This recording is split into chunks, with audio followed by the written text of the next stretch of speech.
పత్రికాముఖంగా 100 మందిని ప్రవేశపెట్టి ఏ రకంగా నువ్వు వారిని మోసం చేశావో, నియోజకవర్గ దళిత బిడ్డలను పేద బిడ్డలను ఏ రకంగా ఆర్థికంగా నువ్వు దెబ్బతీసావో ఆ 100 మందితో నేను ఇక్కడ పత్రికా సమావేశం పెట్టి ప్రజలకు గురించి చెప్తాను.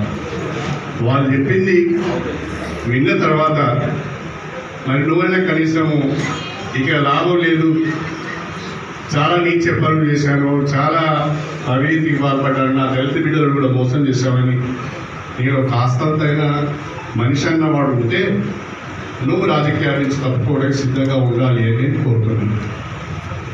నా సవాలును స్వీకరించాలని కోరుతున్నాను. దీన్ని డైవర్ట్ చేయొద్దు. ఇక ఇంకో ఈ పత్రికల వాళ్ళకు కూడా దయచేసి చెప్తున్నాను, మీరు ఏం చెప్తే అది రాస్తాను. ఎందుకు రాస్తానో నాకు కూడా అర్థమైంది. అన్నీ తెలిసి రాస్తాను, అన్నీ తెలిసి రాస్తున్నాను. నేను ఇంత స్పష్టంగా చెప్పిన రేపు మళ్ళీ ఆయన వీళ్ళు తప్పకుండా ప్రెస్ మీట్ పెడతాడు, మిమ్మల్ని పిలుస్తాడు. పిలిచినప్పుడు అడగండి ఎన్నెందుకు సార్ ఒకసారి వారాలి. ఆయన ఒక మాట సూటిగా చెప్పిండు, నీ దగ్గర ఉండే సాక్ష్యాలు చెప్పు, ఆయన ఊపుకుంటాడు. లేకుంటే ఆయన దగ్గర సాక్ష్యాలు ఉన్నాయంటే పెడతాడంట, నువ్వు ఊపుకుంటావు అని అడగడు. ఎందుకంటే ఈ నియోజకవర్గంలో ఈ గొడవ పోవాలి, ఎవడో కూడా తప్పకుండా ఈ గొడవ పోతుంది. నేను దానికి సిద్ధంగా ఉన్నా. ఇప్పుడు పత్రికా విలేకరుల బాధ్యత ఎవరు నమ్మించండి. వాళ్ళు చెప్పిన ఎందుకు రాస్తాను, నేను చెప్పింది ఎందుకు రాస్తాను. ఏది సత్యమో జనానికి అర్థమైతే మీరు కూడా తప్పు చెప్తాను. ఏది కరెక్టో జనానికి కూడా తెలియాలి కదా. నాగన్నా అడుగుతానే ఏదో 100 కోట్లు తీసుకుని పోయాడు, లేకుంటే బిడ్డకు టికెట్లు కొరకుపోయాడు అని చౌకబారు మాటలని మాట్లాడుతున్నారు. కడియం శ్రీయని 100 కోట్లు కాదు కదా, 1000 కోట్లు పెట్టి కొనే మగాడు ఈ భూమి మీద పుట్టలేదు. అది కడియం శ్రీయని. ఎవడు ఏరుగు పోతాంటే కుక్కలు పొరిగినట్టు చాలా మంది మరుగుతాడు, కానీ సాక్ష్యం కావాలి. ఫలానా వ్యక్తి దగ్గర 10 లక్షలు తీసుకున్నాడు, శిరీష్ రెడ్డికి మార్కెట్ కమిటీ చైర్మన్ ఇచ్చాను, నేను ఇవ్వలేదు, పార్టీ ఇచ్చింది, ప్రభుత్వం ఇచ్చింది. శిరీష్ రెడ్డి దగ్గర 1 రూపాయి నేను తీసుకున్నానేమో, నేను లేనప్పుడు అడగండి. ఇవాళ రాంబాబును జిల్లా గ్రంథాలయ సంస్థ చైర్మన్ చేశాము, ఆయన దగ్గర ఒక ఛాయ్ తీసుకున్నామేమో అడగండి. ఇవాళ నరసింహులను మన జీడికల్లు దేవస్థానం రామచంద్ర స్వామి ఆలయానికి చైర్మన్ చేశాం, నాకు ఛాయ్ తాగించడం అడగండి. శ్రీధరరావు గారిని పల్లగుట్ట మన శిల్పూర్ దేవస్థానం చైర్మన్ చేశాం, ఎన్ని రూపాయలు తీసుకున్న వారిని అడగండి. అట్నే శివుణ్ణి మనం మార్కెట్ కమిటీ వైస్ చైర్మన్ చేసుకున్నాం, ఏమిచ్చాడో అడగండి. మా నూకల ఏలియను వైస్ చైర్మన్ చేసుకున్నాం మార్కెట్ గణపూర్కు, ఏమిచ్చారో అడగండి. కడియం శ్రీయని రాజకీయ చరిత్రలో, రాజకీయ జీవితంలో నాయకుల దగ్గర, కార్యకర్తల దగ్గర సముదాయంలో ఉండే విధంగా ఇవాళ 26 కోట్ల రూపాయలతో ఇంటిగ్రేటెడ్ ఆఫీస్ కాంప్లెక్స్ మంజూరయ్యింది. త్వరలో దానికి టెండర్లు తీసుకున్నారు. 3వది స్టేషన్ గణపూర్ నియోజకవర్గ కేంద్రానికి గవర్నమెంట్ డిగ్రీ కాలేజ్ మంజూరైంది. 4వది గణపూర్ను మున్సిపాలిటీగా త్వరలోనే అప్గ్రేడ్ చేయబోతున్నారు. ఇవి కాకుండా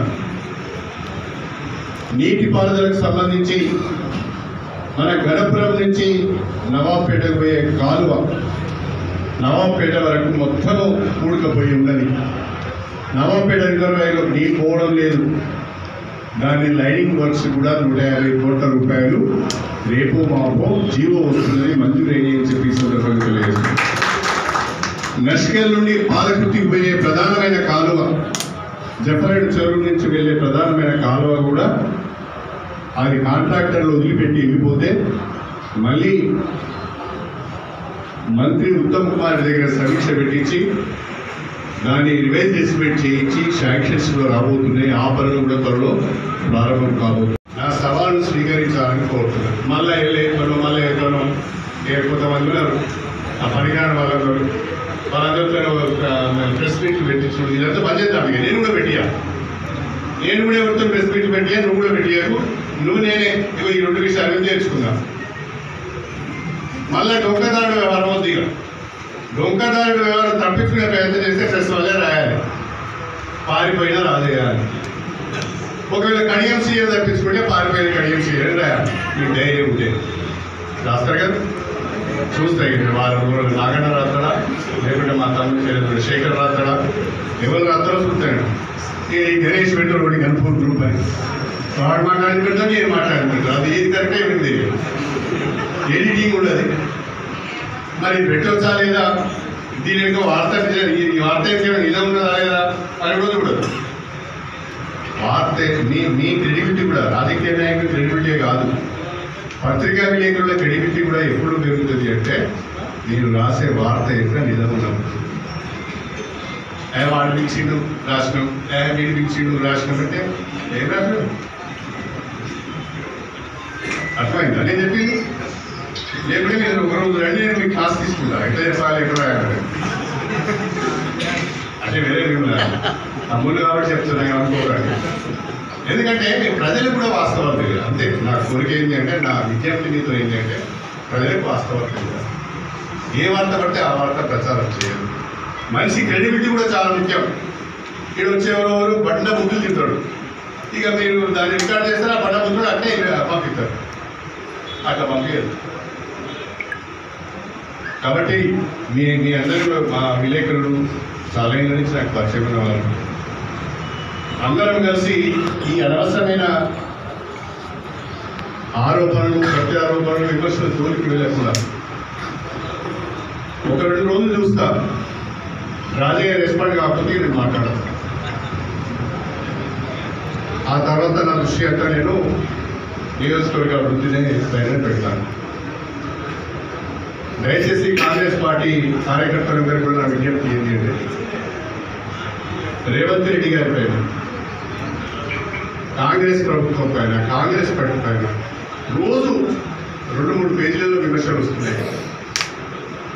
అన్ని సోషల్ మీడియాలో విమర్శలు వస్తున్నాయి, కానీ మనం మాత్రం ఏం మాట్లాడాలి. మీరు కూడా స్పందించాలి. కడియం శ్రీహరి ఎమ్మెల్యే ఉన్నన్ని రోజు అవినీతికి ఆస్కారం లేదు, అక్రమాలకు ఆస్కారం లేదు. ఎవరో పైరవి చేస్తే పదవులు రావు, లేకుంటే కొనుక్కుంటే పదవులు రావు.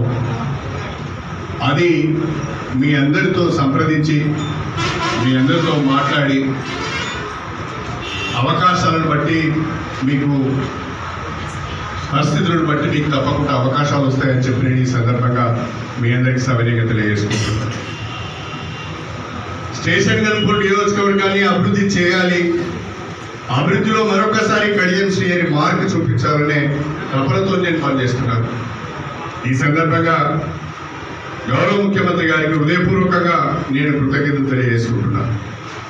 నేను దాదాపు 10 ప్రతిపాదనలు పెట్టాను. అందులో ఇప్పటికే 6 ప్రతిపాదనలు మంజూరీ దశలో ఉన్నాయి. ఒకటి, మన నియోజకవర్గానికి ఇంటిగ్రేటెడ్ రెసిడెన్షియల్ స్కూల్ ఇప్పటికే మంజూరు అయింది, ఆర్డర్స్ వచ్చాయి.